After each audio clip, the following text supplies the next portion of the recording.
Evening. My name is Bob Darrell, and I am alcoholic. Hey, Bob. Only through the grace of a God that I was afraid to believe in that I found out through AA is absolutely crazy about me and has no taste. The 12 steps of Alcoholics Anonymous as they're outlined in this book. Good sponsorship and a consistent commitment to the primary purpose. I haven't had a drink or any mind or emotion altering substance since Halloween 1978. And for that I owe my life and my freedom. I'm delighted to be here. I'd like to start with a little opening prayer it's an extrapolation of something I got from one of my mentors, Don Pritz. If you'd give me a moment of silence.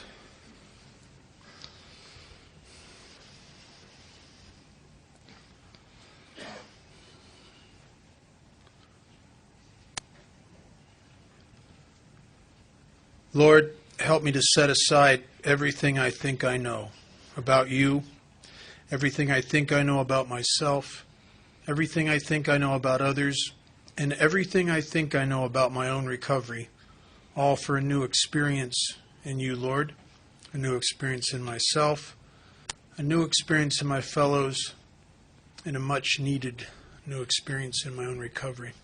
Amen. I am glad to be here. I'm glad to be doing this with my dear friend Scott. Seems like every year we do a little more of these. I think it's a progressive illness. And I do quite a bit of these, and I enjoy doing stuff with him more than anything else.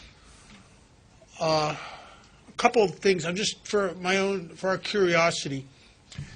How many people are within their first 90 days? Anybody in their first 90 days? Not to embarrass you, just One back here, too. Okay, great. I'm glad you guys are in. Fantastic. How many people are in their first year? Okay. Anybody in their last 30 days? No. Okay. Every once in a while I get a taker.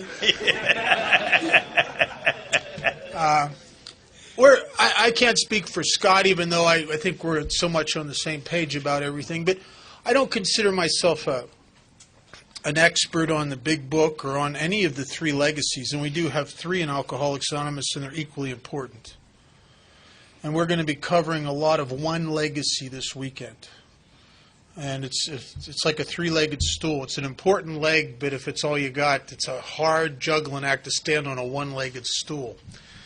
And we're going to be covering the recovery deal. And what I am is I'm a guy who, in 1971, as a young kid, came to my first meeting of Alcoholics Anonymous in an institution and tried to stay sober with the fellowship, tried to stay sober with the combinations of the fellowship and medications from a psychiatrist, tried to stay sober with combinations of outpatient, AA, church. I tried about everything there was to try.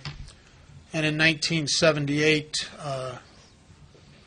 I fell into the hands of some people that entered me into some actions in my life that I wouldn't have taken if I'd have been in my right mind.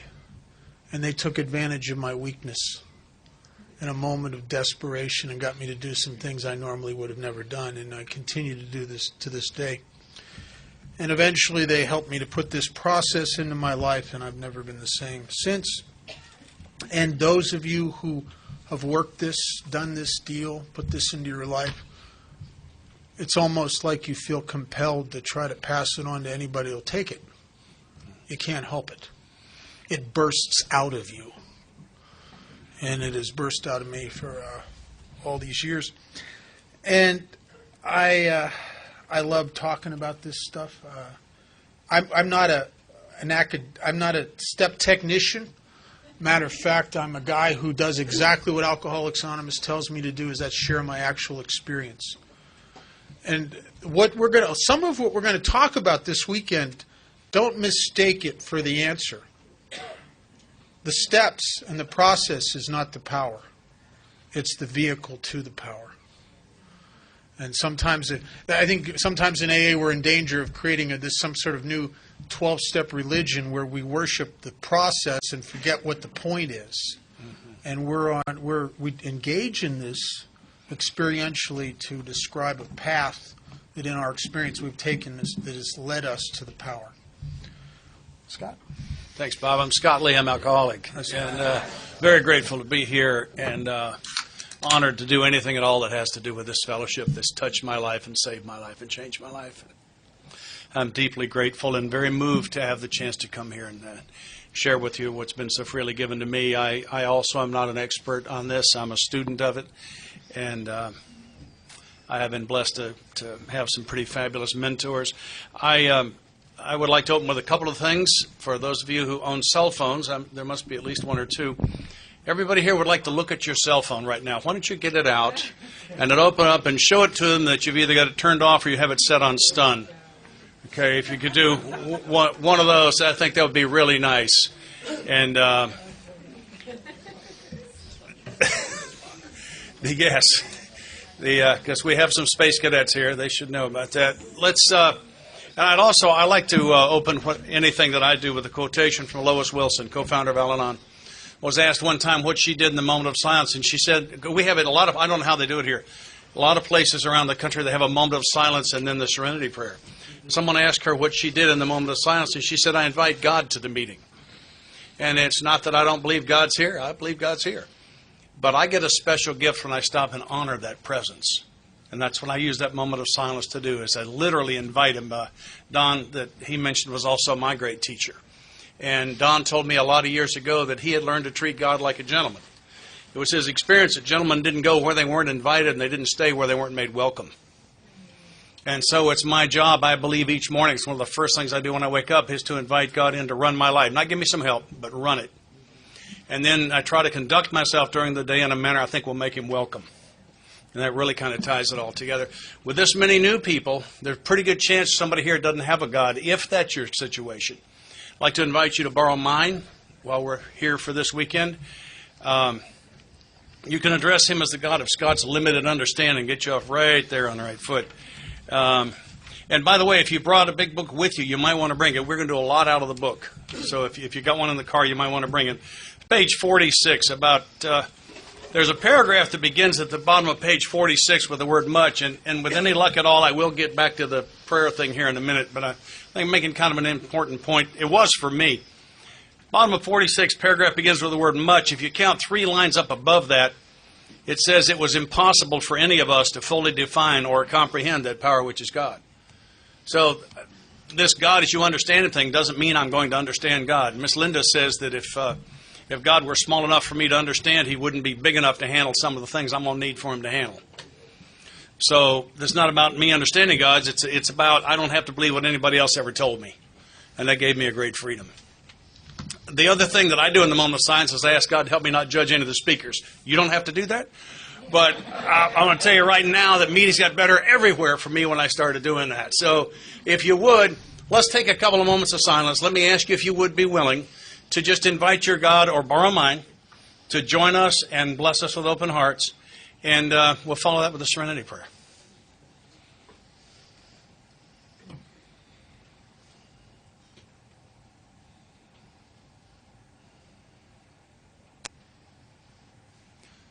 Serenity prayer. God, grant me the serenity to accept the things I cannot change, courage to change the things I can, and the wisdom to know the difference. I can't pray that fast. I'm from the South. I'm sober since the 28th of June of 1984. And just to kind of qualify a little bit, I'm a member of the Backroom Group in Nashville, Tennessee. We're having AA meetings. We don't do group therapy at all. And our chairperson brings us a topic out of our literature and sets a topic in less than 3 minutes. And we talk about recovery every time. It's really been fun. And I've been to some open discussion meetings. And it's really been a lot more fun the way we're doing that. Sorry about that. I'm a little spiritual low tide there. I'm being as good as I can. I think if the big book says anything, it's important. I'm a big book guy. If it says it twice, it's really important. If it says it 6 or 7 times, I think they're really trying to reach me with something that's going to be very important. For those of you who brought your book to class, page 143, I call this chasing a concept through the book. This is where we're going to find it saying the same thing in different words in a number of places. Page 143, if your man accepts your offer, it should be pointed out that physical treatment is but a small part of the picture. Though you're providing him with the best possible medical attention, he should understand that he must undergo a change of heart. I'm told there are no musts in the program. I'm sure that's right, and this is one of them. Must undergo a change of heart. So this has got to change. And then it says, to get over drinking will require. I wonder if that's important. Require a transformation. That's a total change of thought and attitude. Same concept on page 58 in the most read, least listened to portion of our literature. Don't get ahead of me. 4 lines from the bottom of page 58 where it says, some of us have tried to hold on to our old ideas. The result was nil until we let go absolutely. Exact same concept. Page 51. 51. I had to look up the word fetter. I didn't know what it meant. And it means to restrict. On a trail ride, the cowboys will fetter the horses. That means they tie short ropes to their legs so they can stand and walk, but they can't run. That's what fetter is. Middle of the page, 51. In the realm of the material, men's minds were fettered by superstition, tradition, and all sorts of fixed ideas. Same concept. Page 42. 8 lines from the bottom.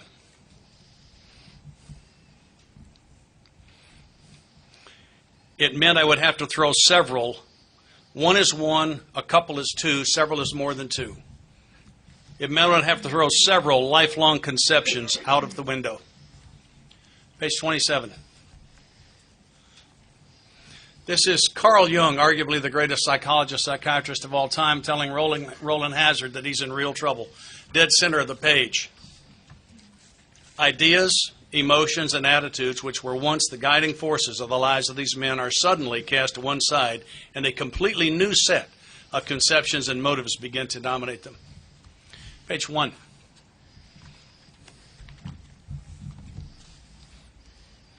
When you get to page 1, turn 2 more pages toward the front of the book.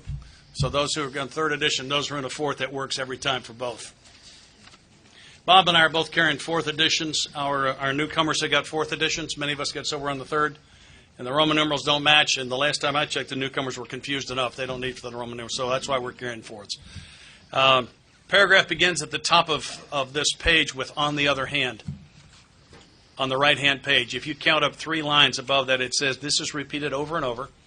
And unless this person can experience an entire, by the way, is more than half. An entire psychic change. There's very little hope of his recovery. I don't know how many that was. I know we're a couple of more places, but that's enough. I think we've made the point. And what that says to me in plain old Tennessee English is some of what I know for sure ain't so. That it isn't what I don't know that's the problem. When I got here, the problem was what I knew for sure that was actually incorrect. I was seldom right, but never in doubt. And what I needed to do was to release my grip on what I knew for sure.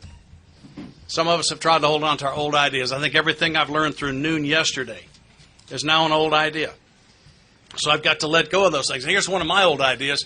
I was sober coming up real close to a year, and I complained to an old-timer. If they promised you something and you're new and it didn't happen, go complain to them. I recommend it very highly. And I complained to this old-timer. I said, you guys told me that by the time I was sober a year, my sleep patterns level out, and they have not. I still don't sleep well. And he said, I just watched you drink 2 big cups of coffee here at an 8 o'clock at night meeting. And I said, caffeine doesn't affect me. And he said, if you're pounding out a quart of scotch a day and 5 or 6 joints, it won't. And I said, oh. And I've been sleeping really good ever since. So I wonder today what things I know for sure are actually incorrect. And I'm on a constant search for people who disagree with me. And not to argue, I don't want to argue with anybody. But if somebody disagrees with me, it's a chance for at least one of us to learn something. So if I say something you disagree with this weekend, please come to me at a break and let's talk about it. That could be very, very helpful to me. I could learn something. So if you would. One of the things that I learned and then had to move to the next level on was surrender. I got here, I surrendered. I surrendered a lot of times. And I think of surrender in the military context, of the battle and the noise and the broken glass and the blood and the screaming. And we know who's screaming, whose blood that is, right? And I surrendered a number of times. I haven't surrendered in a long time. I woke up this morning, I didn't surrender. I volunteered. They're different. The result is very similar, but they come from a different place. And if I close my mind on surrender like this, you can't build on that. I got to keep it open so I can go to volunteer. And I've had teachers that were 2 levels above that, and I don't have time to talk about that. But so I've got my mind open on volunteer. I think it goes beyond that there's always another level. One of my spiritual teachers said that your spiritual assignment will change. And when it does, you must release your grip on the old one and embrace the new. And you'll come to learn to love it as much or more than you did the old one. And I picked this up in another place. It's like I'm wearing a spiritual garment. And when I awakened spiritually, which is the great promise, I was wearing this garment. It was magnificent. But you know what? Months later, it was soiled and tattered. And I had to shed that and put on a new one that was more magnificent than the first, and after a few months. And I don't believe that there's an end to that process. And that's why I'm a student of this thing. It's because I want the next garment. I want to go to the next level. And that's why I'm here. It's because this is a chance for me to do that. I got here suffering from what I call the John Wayne syndrome. Yeah. At age 11, roughly, I got a mental image of what a man was, right? And I pretended to be that for the next 30 years. Here's a nutshell on it. Big boys don't cry. Pull yourself up by your bootstraps. When the going gets tough, the tough gets going. Never let them see your weakness. Never ask a stupid question. Get what you want. It'll make you happy. Never surrender. Never give up, no matter what. Sound familiar to anybody? That's the act approximately 99% of the men and about 96% of the women are doing when they get here. Trying to pretend to be something, knowing that I'm not any good. So the only truth I get here with is that I'm not sufficient. Sometime that predates my memory. I do not have memories earlier than I'm not good enough. I'm one of the defective models, and I'm never going to be good enough, and nothing I can ever do will be sufficient. And I became an actor, a chameleon, as a very small boy, pretending to be the guy that I think you want me to be. And I'm doing it all my life. And when I get to you, that's the only truth I know, is that I'm not good enough. I'm never going to be good enough. And if you can see through this act I'm doing to the real me, you won't want me around. Because a bunch of together people like you wouldn't have a defective like me in the room if you could get out of it. See, that's all I know for sure. And see, I was just wrong. All that John Wayne syndrome, it's all exactly wrong. It's all perfectly exactly wrong. How many things I have just 180 degrees were just nuts. And my life has been a series of laying down old ideas. That's what Carl Jung told Roland that he was going to have to do. And in the summer of 1984, I zipped through a 28-day treatment program in 6 weeks flat. And some of them are doing the math. And I came back to Nashville, Tennessee, where the only person I knew in the city that I knew was in recovery was one of my customers that I didn't want him to know. Right, you recognize that? That's newcomer thinking, terminal case. Probably going to die from this pretty soon if I don't get some help with it. And I eventually got to the point where I was so cracked. What I looked for, okay, everybody with less than a year, don't try to fill in the blanks here. All right, because you won't get this. The ones under a year may well not get this. Everybody, this is a 2-word fill in the blank. All right, I'm an insane newcomer. There's only one characteristic I think I need in a sponsor. I'm looking for a sponsor I can relate to. Right? Isn't that insane? Isn't that insane? I mean, I couldn't figure out you go. I thought if you missed a day in the meetings you just missed, I know you could go to 2 meetings in a day. Right? Who can I relate to? I can relate to the squirrel on the next branch that didn't know his fanny from straight up. That's who I can relate to. Thank God I couldn't find a sponsor I'd relate to. We'd both be dead by now. What I needed was a sponsor I would obey. New concept. I got a 24-year chip in my pocket. I don't need a sponsor I can relate to today. I need a sponsor I will obey. Now, I don't expect him to be perfect. If I thought he was perfect, I wouldn't be calling him on the phone. I'd be praying to him. I expect him to make mistakes. But his batting average with my life is so much better than mine was when I got here. Anyway, so I asked this guy to sponsor me. Finally, because I'm just going nuts. I'm 4 months without a drink. My head's rattled around, my brain's rattled around in my head like a BB in a boxcar. Right? My head's on 9 radio stations at the same time. Yeah, and I finally said, would you sponsor me? And the guy says, well, we'll see. Here's your first assignment. I said, assignment? I thought a sponsor, I was wrong about that too. I thought a sponsor like a big brother, or a new best friend, in the new town. Introduce you around a little bit, show you where the good stuff is, maybe loan you some money, fix your wife, that sort of thing. Wrong about that too. Here's your first assignment. It took me a week. I did it. I said, sponsor me. I said, I'll sponsor you my way. I'm nervous now. I said, what does that mean? And he said, you are too sick to stay sober on the Fellowship of Alcoholics Anonymous. You will need the program also. And I didn't have any idea what the man was talking about. And he outlived the doctor's predictions by about a decade. And he gave me what he claimed was the single best-kept secret in the fellowship. The number 2 best-kept secret is that the 4 steps in the big book. Very cleverly concealed right between the covers of this particular book. Very well-kept secret. The other best-kept secret was the definition of the program. The way we keep that secret is we read it at almost every meeting.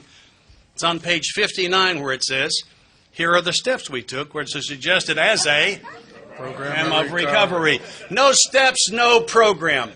Forgive me for being so direct. I've been to too many funerals. Jerry told me that hanging around in a bunch of AA meetings wouldn't anymore get me into recovery than moving into the garage turned me into a 57 Chevy. Said it ain't going to happen. Not going to happen. And you're going to have to do these 12 steps. He startled me. And so in an unguarded moment, I was honest. Right? Give me a second. I don't have to do that. And I said, I don't want to do the 12 steps. And he said, that's okay. I said, good. He said, long as you do them. I don't believe we're communicating, Jerry. He said, yeah, we are. That's the definition of willingness. Willingness is when you do what your sponsor says, whether you want to or not. He said, you ever try to get sober on your own? Yes, I did. How many times? Well, I don't know. Well, give me a guess. Well, I don't know. Come on, an estimate of some kind. Well, Jerry, I'm a puker, about 2,000. Right? Anybody puke? Any pukers? Come on, where are you? Come on. We didn't come up here to talk to you. Pukers, that's great. How about nose pukers? Ever out your nose even once? Come on. I know you're here. Right. Your nose pukers will quit forever every time they puke out their nose. Is that right? Darn right it is. You bet. Over 2,000, Jerry. He said, and that was doing what you wanted to do and not doing what you didn't want to do? I said, well, yeah. He said, that didn't work. So it must be to get sober, you're going to have to do some things you'd rather not do and not do some things you kind of like to do. Boy, and every time he took a breath, I said, why? Yeah, that's my Sunday punch, why? When I ask you why, I'm not looking for an answer anyway. I'm looking for a fight. Tell me why. I'll show you where you're confused, right? You've given me something to argue with, and that's what I want when I ask you why. Yeah. And he said, I don't answer why questions for the men I sponsor. The reason is, why is a management question. Step 1, section B says you are not in management. Consequently, all of the why questions beginning with the word why, have the same answer. And the answer is you don't need to know. And I hated that. Today I love it. It's one of my cornerstones. Because I always thought that it was not knowing that made me crazy. Incorrect. It was needing to know that was making me crazy. When I laid down the need to know, I became at peace not knowing. That's about me not being in management on this thing. And anyway, I said, why? He says, I'm going to give you one free one on why. This is the only why question you get lifetime. This is the last one. Why do you have to do the 12 steps? And he said, think of yourself as a garbage can. Okay, Jerry, I got that one. Yeah. He said, what we're going to do with his steps is we're going to dump you out. We're going to scrub the can very clean and stand it back upright, and we're going to fish through your life. Most of it is trash, and we are going to throw it away. But portions are good. We will keep them. For example, do you love your children? Man, I like kids a lot. He's great. We'll keep that. When we get finished with this process, you're going to be a big, empty, clean can with just a little good stuff in the bottom. And the reason is because alcohol is not your problem. What? Alcohol is not your problem. It's your answer. Play with me this time, all right? Get ready. When I started drinking, when that second beer hit bottom the first time, I got taller. Who got taller? Come on, taller. How about better looking? You want to keep them up? Who got better looking? Come on, did your pimples not fall right off? Mine did. Fantastic dancer? Some doubles. I got a bad dancer here. Yeah. How about this one? Try this. Expert on many subjects. Oh, yeah. It just all made sense. Now I got it. Yeah. And I can talk to the girls too. I got lubricated lips. All of a sudden I can. But the big one was that for the first time in my life, something inside me went, whew, and it's just okay to be Scott.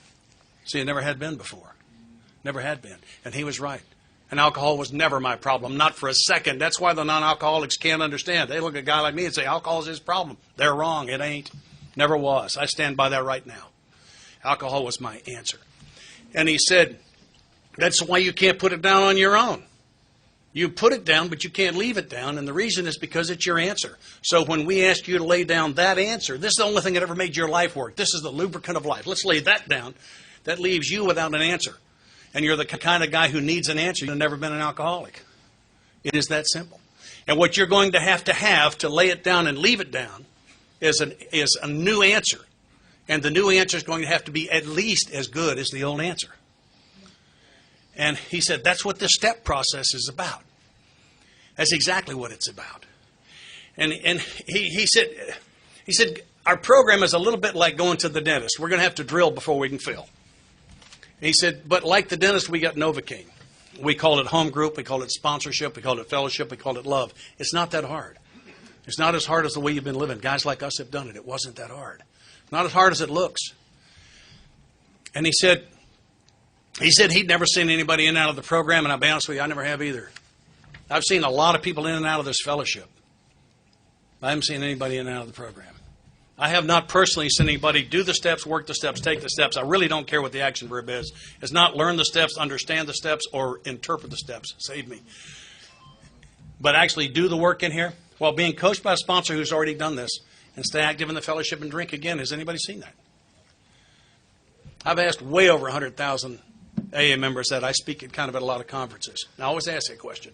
I don't get any hands. Nobody yet has brought me that they've seen that. It doesn't happen. So this is not some get it, some don't. This is some do it, some don't. It's that simple. I've only seen two men that I'm absolutely certain did these 12 steps drink again. I sponsored them both. I know they did the work. One of them married his new higher power. And she was not fond of the amount of time he spent in AA. I wonder how she likes him now. And the other one's a hotel manager. He got a job managing a dude ranch in Arizona, 40 miles from the nearest AA meeting. It was 2 years without contact with us. And he was 2 years before he started drinking again. And he's now sober again over 10. Those are the only two I know that did the work, and they went non-current on step 12. That those of us who do this, he said this is about digging the poison out of your soul, literally. Because, see this? I'm stuck in here. See this? I used to do that all the time. You know what I mean? Go be somebody else. Do it all the time. Now I'm stuck in here. So the first thing I had to do if I was going to live in here all the time was clean it up. And that's what part of the step work's about. And that's why I needed the fellowship and the sponsorship to hold my hand while I did this thing. And he said, the reason that you have to do this, he said, something heavy one day is just going to slam into your heart. He gave an example. He said, your father's going to die. And on that day, if you don't have that big, empty, clean can, little clean, good stuff in the bottom, but big, empty, clean space, if you don't have that to store that pain in, while we love you back to spiritual health, you'll escape. And the only escapes you know are killing you and devastating everyone around you. And I just ran out of why. And I allowed a man named Jerry Crow to coach me through the 12 steps of Alcoholics Anonymous. And I was rendered unthirsty. That was the piece I could. I used to quit on my own all the time. I can quit forever, which, as you know, is somewhere between 20 minutes and about 8 weeks. Don't talk to the Earthlings about forever. You would be frightened about how long they think it is. We know it never, certainly not more than 2 months. But is one day at a time one of the things I say? You guys say one day at a time up here, right, Sal? Have they told you the second line on that? What they actually mean is one day at a time in a row. With no breaks ever. That's really what they're talking about. I know it is. They didn't fool me. So my deal is I can quit, but I can't get unthirsty. So if I'm going to stay here, they got to get me unthirsty. I got to get that one day at a time in a row. I got to get unthirsty because when I was out there and I'd quit and mean it, sometimes I'd go a couple of weeks, feel better, work better, having a better time, all of that. But something's always coming or I'm going to get thirsty again. I own my own business. To close a big deal, make a lot of money, get thirsty. Lose a big deal, lose a lot of money, get thirsty. Get a new girlfriend. I'm married, by the way. And I'm not proud of that. That's just the way it is. Get thirsty. Get a new boat, get thirsty. Get a new convertible, get thirsty. Or the big one would hit. Oh, man. The Redskins play the Cowboys on Monday night, man. Yeah, and I get thirsty, right? So if I'm going to do this one day at a time in a row, they got to give me this peace I can never find on my own. They got to get me unthirsty. Page 60. What for me is the most powerful promise in this book, first line 12. Having had a spiritual awakening is the result of these steps. You hear it read, A results, not what it says. A is one of several, one of many. The is singular. Promise you one thing, a spiritual awakening. It is my experience that spiritually awakened alcoholics do not drink beverage alcohol, and they don't ever get thirsty. Ever get thirsty. That's what happens. I have been continuously unthirsty since sometime in December of 1984. I got the sponsor sometime in October or November and was somewhere in the step process when I had my last urge. If you're new and you know what I'm talking about with the double white knuckle grip on the wheel to keep the car from pulling in the liquor store to get you a pint, I'm not living that way. Cooked turnips make me almost sick at my stomach. I can't eat them. I don't want to be in the house where they're cooking them. I'm having exactly the same amount of trouble staying away from booze I'm having staying away from cooked turnips. It just ain't part of the package for me anymore. It's gone. I have a new answer, and it is, in fact, better than the old answer. It's the way it had to be. So Jerry explained to me I was going to have to do the steps, and he was very direct. He said, you're going to work the steps the way I lay them out at the pace I set, or I'm going to drop you like a bad habit. I do not work with losers. That's what he said. He meant it too. And I needed something like that. I'm not used to taking orders. I am very used to giving them. Yeah, you hear some more of my story, you'll understand that. And I think the definition of that is illuminated on page Roman numeral 22. I'm sober now. I read the Roman numerals, XXII. Forward to the third edition. That's either third or fourth edition. It'll be on XXII. If you can find the doctor's opinion, keep turning toward the front. You'll find it. Forward to the third. Paragraph begins halfway down the page. The basic principles of the AA program, it appears, hold good for individuals of many different lifestyles, just as the program has brought recovery to those of many different nationalities. My foreign language skills aren't that good, so I'm going to kind of ad-lib just a little bit, but stay with me because the concept that has come is so important. So it says the 12 steps that summarize the program. So that tells me that the steps I see on the wall are a summary. Don, who we talk about a lot, said if you take the steps off the wall, you get off the wall program. I believe that. And that's why we don't have a one-page big book, is because the rest of that's the directions on how to do those things. That's the Cliff Notes. That's for the folks trying to slide with a C-. Anybody ever get an F trying to slide with C-? I did. I can't afford to get an F in this. I must win now. I got to win this time. I cannot afford the price of not winning this time. And I really don't care what the price is. I will pay it. There's nothing in my life that matters to me that isn't suspended from here's my recovery. Here's what hangs from it. My sanity. I've been to the insane asylum. I've been in the little rubber room in my underwear with no doorknob by my side. I bet I'm the only one in here. I bet, yeah. Man, I think some of you probably ought to be there now, and sometimes I think I should. All right? My freedom, I should be serving life in a military prison. I flew for the Air Force for 5 years. I flew a mission classified, top secret, and some stuff. Real drunk. Not this .10 social drinker, DUI drunk. I mean, drunk by our standards, drunk. Not proud of that. Should be serving life. Should have died that night, and several others. So my life is suspended from this thing. My relationship with a spectacular woman that you're going to hear tomorrow night. My wife is one of Al-Anon's best speakers. I guarantee you, if you listen to her, you'll make notes. You'll go home and start doing some of the things she talks about. She's got a fabulous story and tells it well. My relationship with her and our children and grandchildren, my job, my house, my car, my peace of mind. There's nothing in my life that matters to me that doesn't hang from my recovery. Because if I lose that, everything that matters in my life hits the floor and shatters. And I'm not trying to sell that to you. I have no idea what your situation is. That's mine tonight with 24 years. That's where I am right now. Everything that matters to me hangs from this. I don't care what the price is, man. I'm paying. And I thought the price was high when I got here. Price is great fun. Continuing. The 12 steps that summarize the program may be called various things, but they trace exactly the same path to recovery that was blazed by the earliest members of Alcoholics Anonymous. Rarely have we seen a person fail who's thoroughly followed our path. Our path is the 12 steps, according to the foreword of the third edition. One of my teachers told me one time that there were 2 fellowships, and I think that's a very important point. I think he was right. The first one, the Fellowship of Alcoholics Anonymous, is described at the bottom of this page. It says, in spite of the great increase in the size and the span of this fellowship, at its core it remains simple and personal. Each day, somewhere in the world, recovery begins when one alcoholic shares with another alcoholic, sharing experience, strength, and hope. We'll be doing that this weekend. He said there is another fellowship. It has considerably more stringent entrance requirements. It is described on page 164 in the text.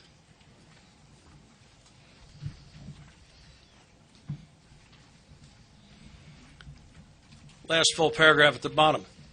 Abandon yourself to God as you understand God. Admit your faults to Him and to your fellows. Clear away the wreckage of your past. Give freely what you find and join us. We shall be with you in the fellowship of the Spirit. Fellowship of the Spirit has dramatically more serious entrance requirements than just saying I'm in. You say you're in the fellowship of AA, you are. Fellowship of the Spirit, that looks to me like the steps in narrative form. So the way I get into the fellowship of the Spirit is I actually do the steps. And I needed a sponsor. I've never heard of a great coach in any athletic activity that did not at one time or another play the game. You can't become a good coach just reading it. I needed a player coach. I needed someone who had actually done this, who had had his own spiritual awakening and would understand me. Because I'm a curveball. I've been nowhere near the strike zone for decades.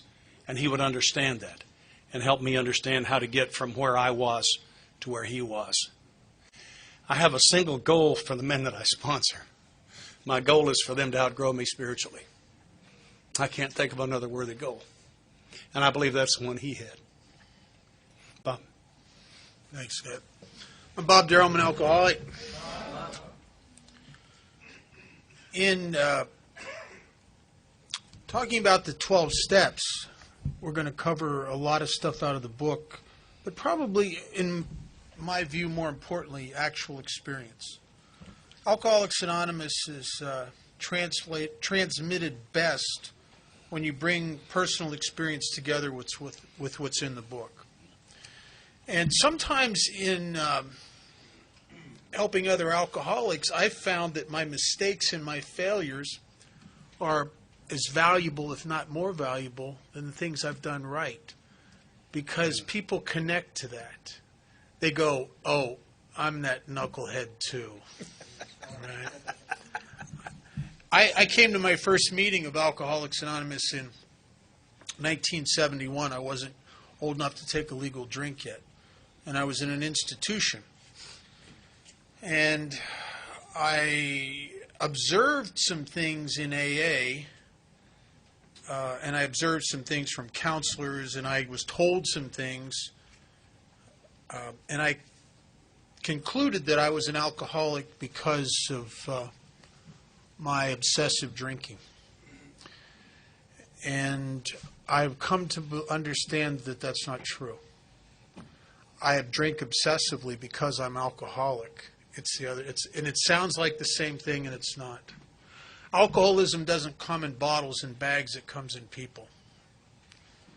And one of the things that was hard for me to understand is what I was up against. The most horrific, disgusting, painful years of my life were after, the 7 years after I came to AA for help. I don't think there's anything worse than being in the middle of Alcoholics Anonymous meetings, needing what the people there had, yet not understanding it or getting that it would help, so I don't do it, and consequently I'm dying in the middle of AA trying everything else there is to try accept the program. There's nothing worse than that. And I didn't understand what it was to be powerless over alcohol. I could admit that I was an alcoholic, but truth be told, I don't think I knew what that meant. I knew it had something to do with a drinking problem, and there was some drugs mixed in there, and I knew that was in trouble sort of as a result of a lot of that stuff. But I didn't get it. And on page XXVIII, in the doctor's opinion, Silkworth starts to describe an aspect of alcoholism that it's funny that you could live with it and it could be part of you and you don't get it. But I didn't get it. He says here, we believe and so suggested a few years ago that the action of alcohol on these chronic alcoholics, and he's talking about a type of alcoholic, that the action of alcohol on chronic alcoholics is a manifestation of an allergy. That the phenomenon of craving is limited to this class and never occurs in the average temperate drinker. Well, the first thing that's prevalent to me is I am a chronic alcoholic. I think there's two different types of alcoholics. There's probably more than that. But if you can look across the board in medicine, there's chronic illnesses and there's acute illnesses. An acute illness is very serious. On page 20 and 21, it talks about two different types of drinkers. One is chronic and one is acute. The acute drinker, it describes him as he drinks habitually. It says he has the habit badly enough to gradually impair him mentally and physically. So here's a guy who's drinking habitually to the point of mental and physical impairment. It goes on to say he may even die a few years before his time. Now here's a guy that most doctors or counselors are going to observe and going to go, you're alcoholic. And maybe he is of sorts. But then it says, but if a sufficiently strong reason, ill health, warning from a doctor, falling in love, the judge says 2 years or quit, whatever, that person has within them the ability and the power to stop and be actually all right. And I'm not that guy. The judge says to me, 2 years. Well, 6 months later, I'm drinking again. I'm thinking how I'm gonna fake this UA coming up. You know what I mean? I'm that guy. I'm the guy who the doctor says, Bob, you got early signs of pancreatitis. Your liver panel's better.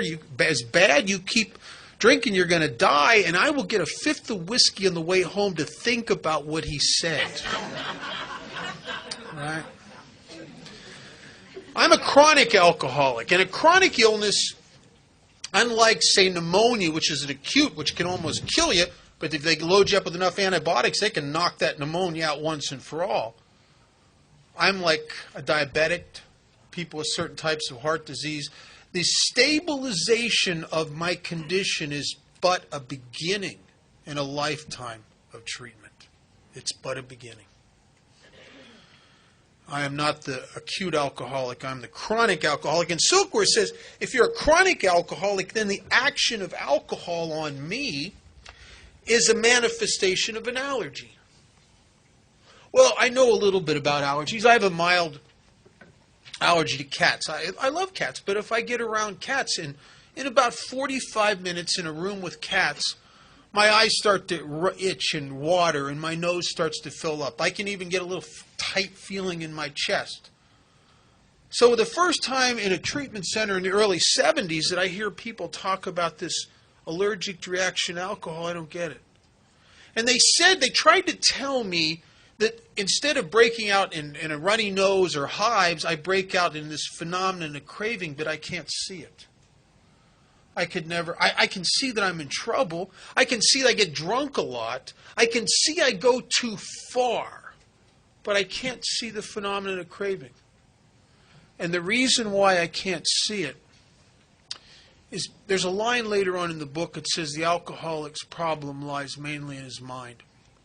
The problem is that when the craving is initiated in me, it uses my mind and all my ability to justify and rationalize and to tell little stories to myself about what's going on in my head to make the next drink seem like it's my idea.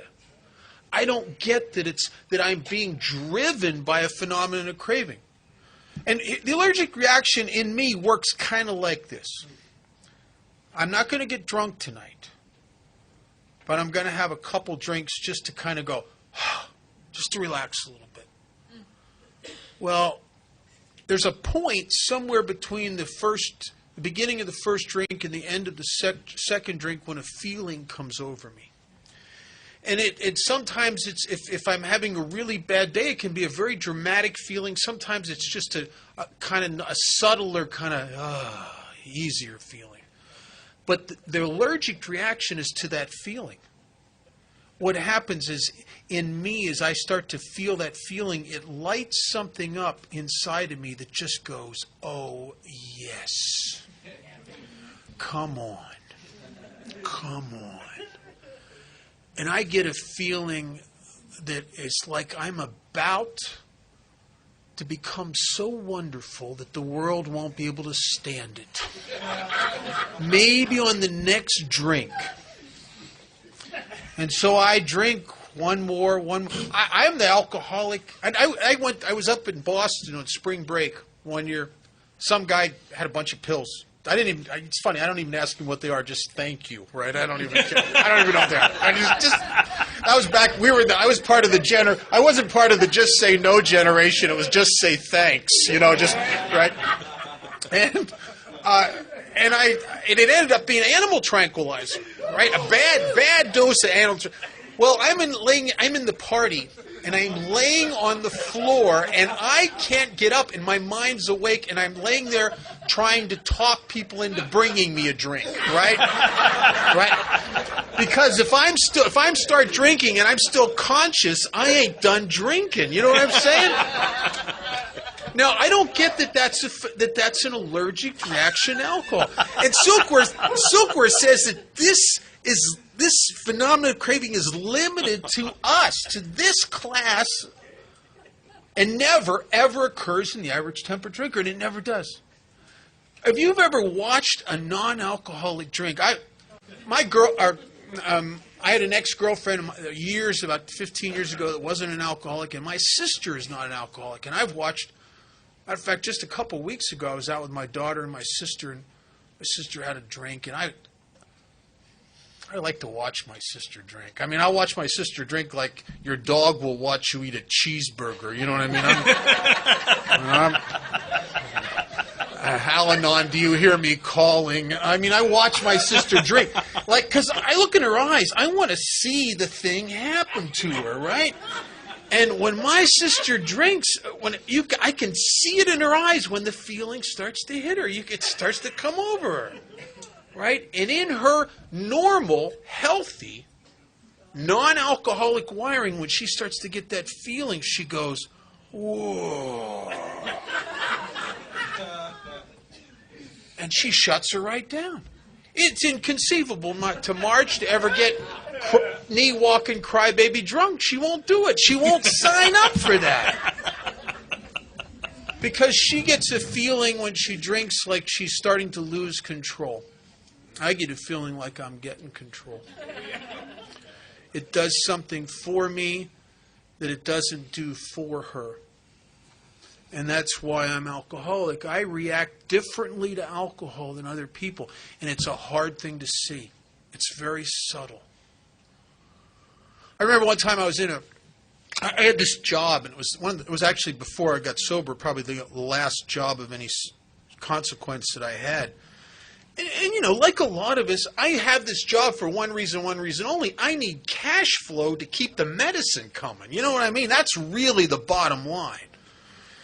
And I need this job, and it was really a bad job. I was a telemarketer. I know. Oh, God.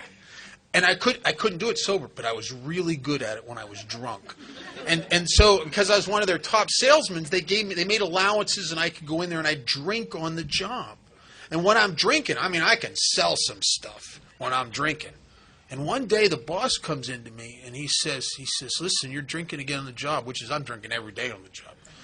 And he says, I've talked to the owner and you can't do this anymore. That's it. We know you produce a lot, but you can't do it. You come in here one more time after today, because he already knew I was drinking, with alcohol in your breath, or you under the influence of alcohol, and you're done.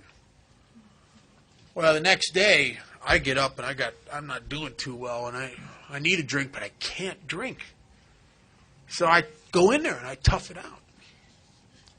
By lunchtime, I am just wound up like a 10-day clock because I can't take the rejection when I'm sober. When I get sober, I'm a little overly sensitive. You know what I mean? And so by noon, I am wound up like my head wants to explode. And I start a conversation with myself. And if an alcoholic who's having a conversation with himself is in a lot of trouble. And the conversation is like, listen, I can't sell like this. It's going to be better if I 1 or 2 drinks, that's it. It'll be better for everybody. I'll produce more. It'll be better for the company because I am a team player. It'll be better for the company, better for everybody. So I go down to the cornered bar in my lunch hour, and I go in there, and I'm going to order vodka and orange juice because you can't smell vodka. Got myself a pack of Hall's cough drops to make sure. I order a double vodka and orange juice. I drink that, and I'm sitting at the bar, and I'm thinking to myself as the effect starts to hit me, this is the United States of America, for God's sakes. This is the land of the free, for God. Who are they to tell me that I can't drink? Who's the best salesman they got? I am the best salesman they got. I don't get in fights at work. I don't hurt nobody. And I ordered another drink, and I'm drinking the second drink, and I'm thinking, I don't get out of line there. I said to the bartender, I says, do I look like I'm drunk? And I walk back and forth in front of the bar, and he says, no, give me another drink. I never made it back to work that day, right? Because every drink of alcohol I've ever taken makes me feel like I'd like to have another drink of alcohol. And that's the phenomenon of craving, and I didn't know I had it. Silkworth says these allergic types can never safely use alcohol in any form at all. Whatever does something for me will do something to me if you're a chronic alcoholic. So what you got to decide for you, what's your alcohol? I know people that alcohol comes in a lot of forms. Sugar, slot machines. If it does something for you, it'll do something to you. And that's I can't safely use alcohol in any form. Carl Jung, in a statement to Bill Wilson, in a letter he wrote in the early 60s, he said to Bill that he suspected that the alcoholic's thirst for alcohol wasn't really a thirst for alcohol. It was a low-level thirst of his being for unity, or as expressed in religious or medieval terms, union with God. I thirst for something to light me up and free my spirit. I always have. So this is the disease of alcoholism. It touches on this progressive nature. It says we can't safely use alcohol in any form, and once having formed the habit and found they cannot break it, once having lost their self-confidence, their reliance upon things human, their problems pile up on them and become astonishingly difficult to solve. And that is so true. I think that a lot of people die of alcoholism because they're so overwhelmed with the symptoms that they never see what's killing them. To be a practicing alcoholic is very similar to a guy who's living in a station wagon, partying 24/7. And every time a problem comes up, a court appearance, throws it in the back of the station wagon. Somebody dies in his family and he should go to the funeral. He's partying, he can't. Throws it in the back of the station wagon. Children, wives, husbands, family commitments, jobs, throws it in the back of the station wagon. IRS throws it in the back of the station wagon. Then when he gets sober, it's like running the station wagon into a brick wall, and in slow motion, out of the back comes all this stuff. And if you're new and you're like me, people keep saying your problem is alcohol, and I think, man, I'm up to here with everything else. I got police problems. I got emotional problems. I'm a depressive guy full of anxiety. I don't know how to fit. Now they call, what do they medicate you? Now they call it social anxiety disorder. I got that. Matter of fact, you give me a medical book, I'll have most of what's in there, by the time I'm done reading it, right? That's the kind of... I got a lot of problems, and it looks to me like if I solve all these problems, then surely at that point I'll be happy enough and comfortable enough that I'll be able to stay sober. And I'm fighting the wrong dog. And I keep relapsing over and over and over and over again. I don't understand what's happening to me. And the disease keeps progressing, and every time I get sober again, now the problems are a little bit more. In here, more than anything. When you come off that run and you hate yourself, every time I came off a run, I hated myself a little bit more. I had a little bit more remorse, a little bit more disgust. And the progressive nature of this alcoholism, it's a terminal illness, and it eventually kills the alcoholic. But it's a long, tedious process. Dying of alcoholism is like being kicked to death by rabbits. It just takes a long time. Matter of fact, way before you're dead, you wished you were. You know what I mean? By the time you're dead, everybody you've ever loved hates you. My mother, when I was a year sober and made my first approach at amends to her, we sat there and she started to tell me something. And as she started to tell me something, she started to weep. And because she was ashamed. She said she used to just wish I would die. My mother loved me. That's what happens in alcoholism. My mother loved me. I heard a story years ago, and it nailed this disease, and it wasn't even about alcoholism. This friend of mine had a friend who was diagnosed as terminally ill with stomach cancer. And when they diagnose you as terminally ill, what the doctor is really saying is nothing we can do. Get your house in order. You're beyond human aid. And my friend and everybody was very sad.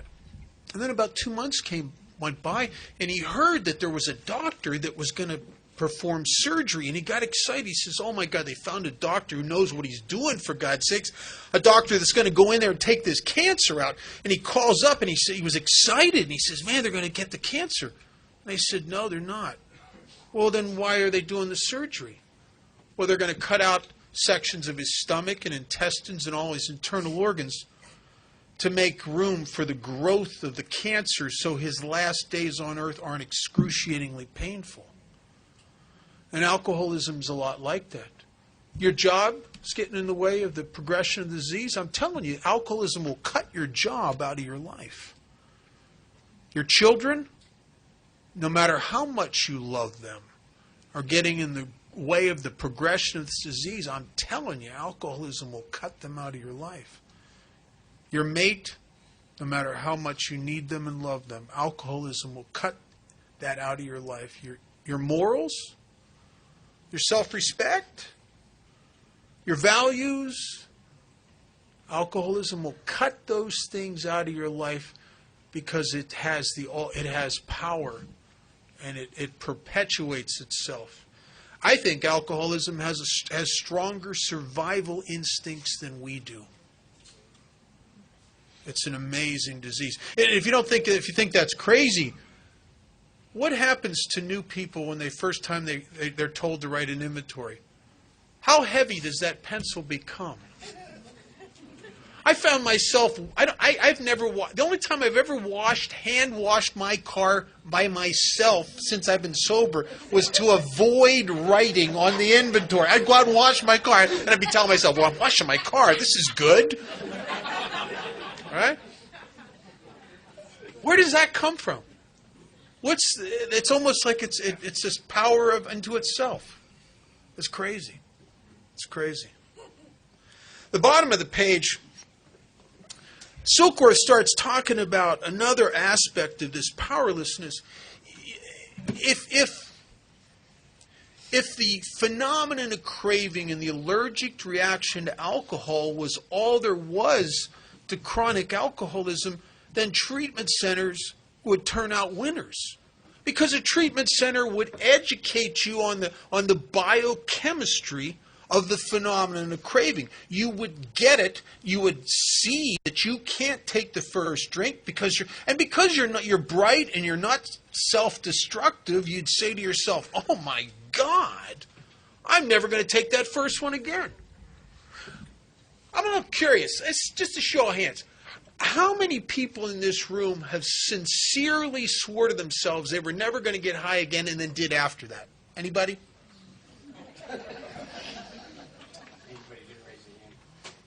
Right. Right?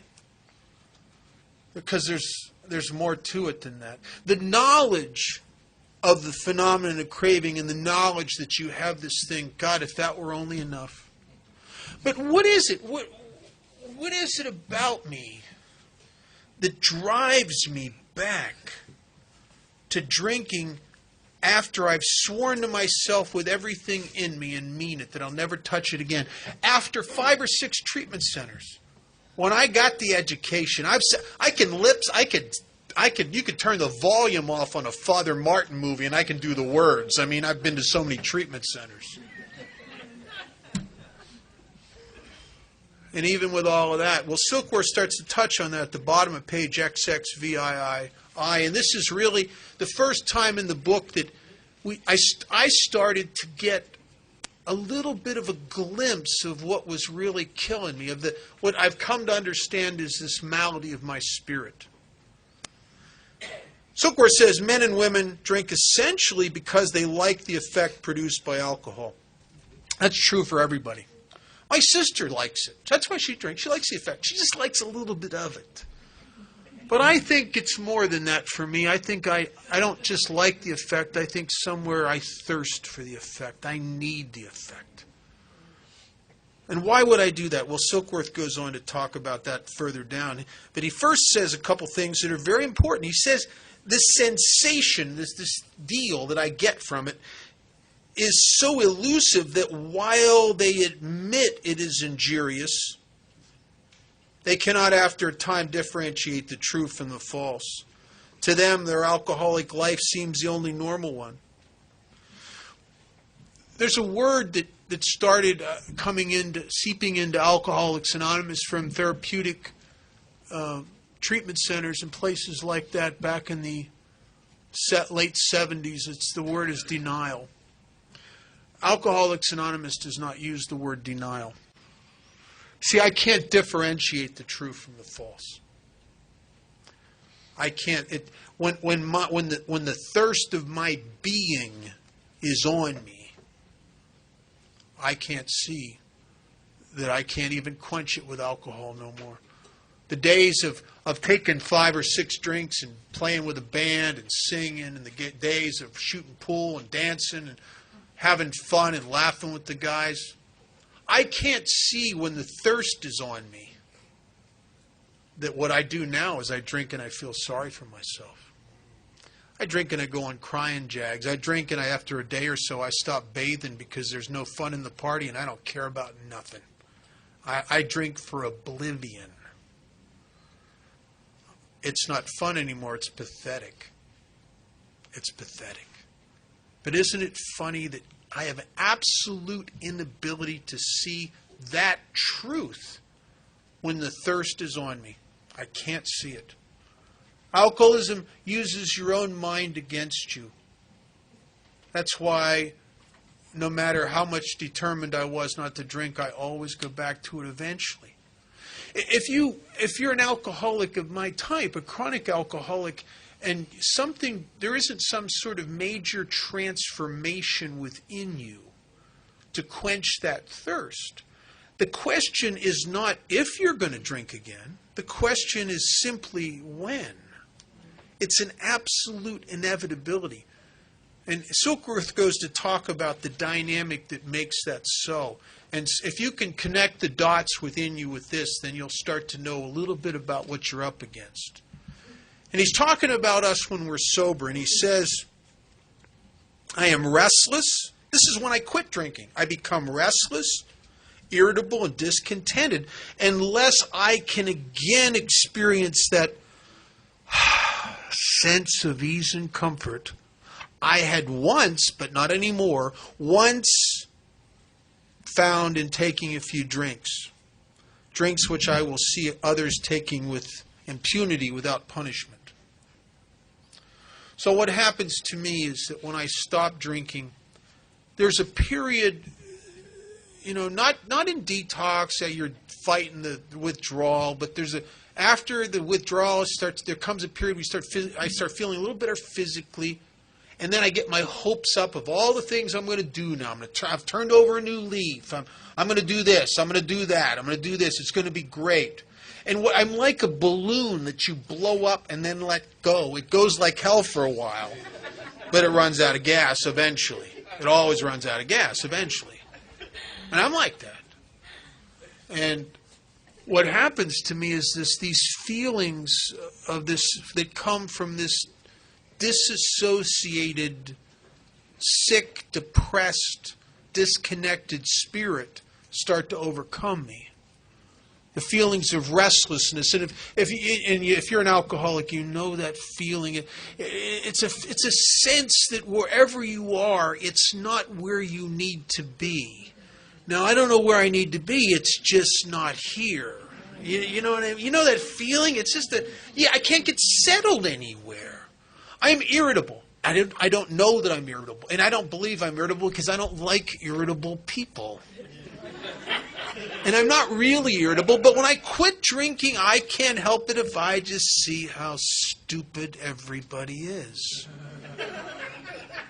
And because I'm restless, I need to explain it to them, which makes abstinence a lonely business. People rub me the wrong way, and I become really judgmental. I'm the guy who takes everybody's inventory. I'm the guy who can't stop looking at life and people to see what's wrong with them. I can't stop it. And alcoholism is a lonely business. I'm a prisoner in a cage, and the problem is the key's on the inside. And I'm begging for people, therapists and priests and girlfriends, to set me free. The problem is they can't because the key is on the inside. And I'm discontent.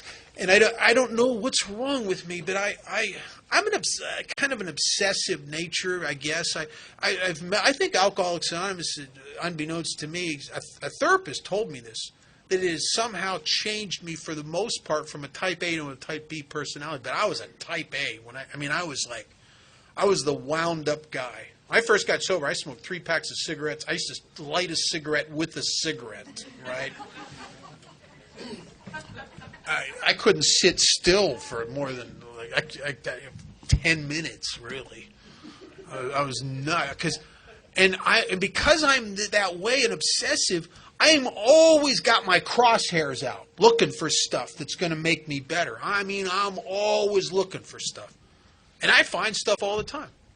Oh, that motorcycle, man, if I had a Harley like that. What happens? I get it. Why is it that the shine of it wears off very quickly? I get that relationship with that person that I know that's just that's the person I've always wanted to be with.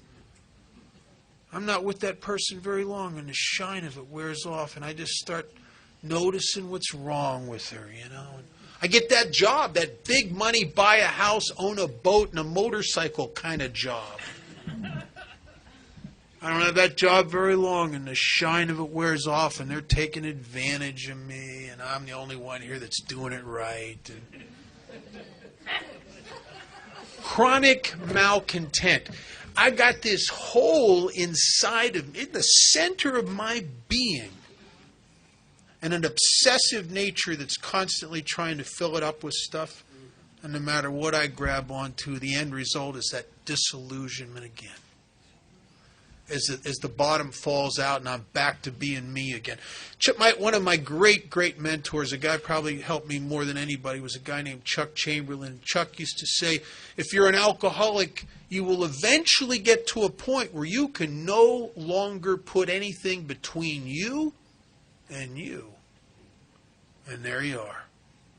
And the shine of everything you've been trying to gratify and fill yourself up with is worn off. And it's all just, and then you're back to being you again. And if you're like me, when all is said and done, that ain't no good. And that's my big secret. It's always been my big secret. It ain't no good. And so this restless, irritable, and discontent starts to work on me. And I enter into a state of abstinence, and I know by now, after a couple treatment centers, I can't take the first drink. I can't smoke nothing. I can't do nothing like that.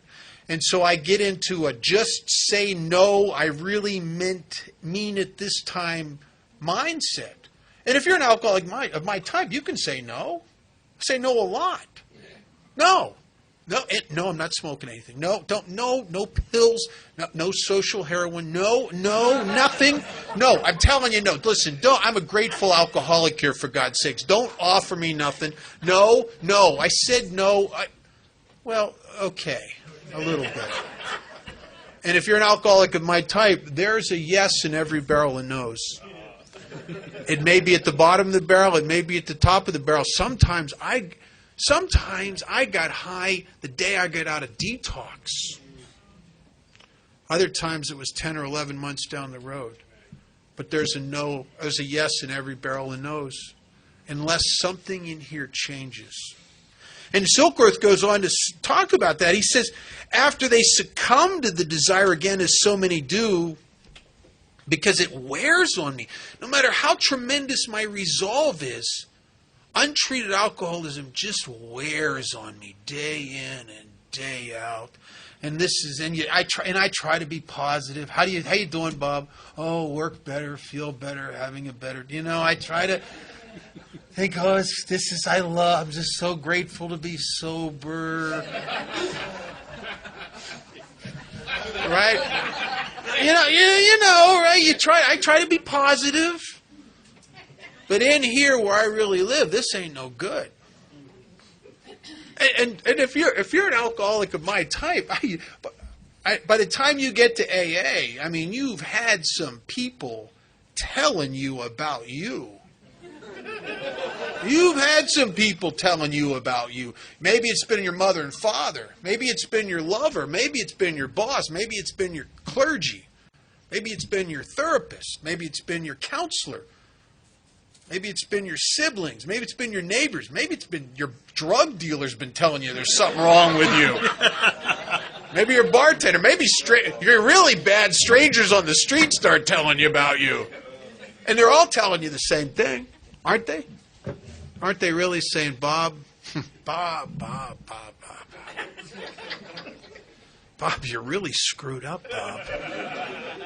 And if you catch me on a bad day, I'll go, yeah, I know. They go, do you know why you're screwed up? No, I don't.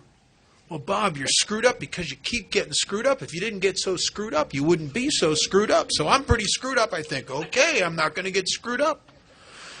And when I don't get screwed up, I am really screwed up. I am so screwed up when I don't get screwed up, I'm going to eventually go get screwed up, and then some guy's saying, you're really screwed up. And I go, yeah, I know. And I don't understand what's happening to me. But my alcoholism really starts where the bag and the bottle ends. There's no way in all of Alcoholics Anonymous or in this universe to treat the phenomenon of craving once it's been unleashed. If you're an alcoholic of my type and you pick up a drink, it's like having sex with a gorilla. You ain't done till the gorilla's done. There's no way to change that. But Alcoholics Anonymous has a process that does something that none of us believe can happen. It changes me from the inside out into the kind of guy that's thirst is quenched. And I'm okay. Break? Yeah, we're going to take an 18-minute and 4-second break. We're going to start on 25 after on that clock. We will be on time.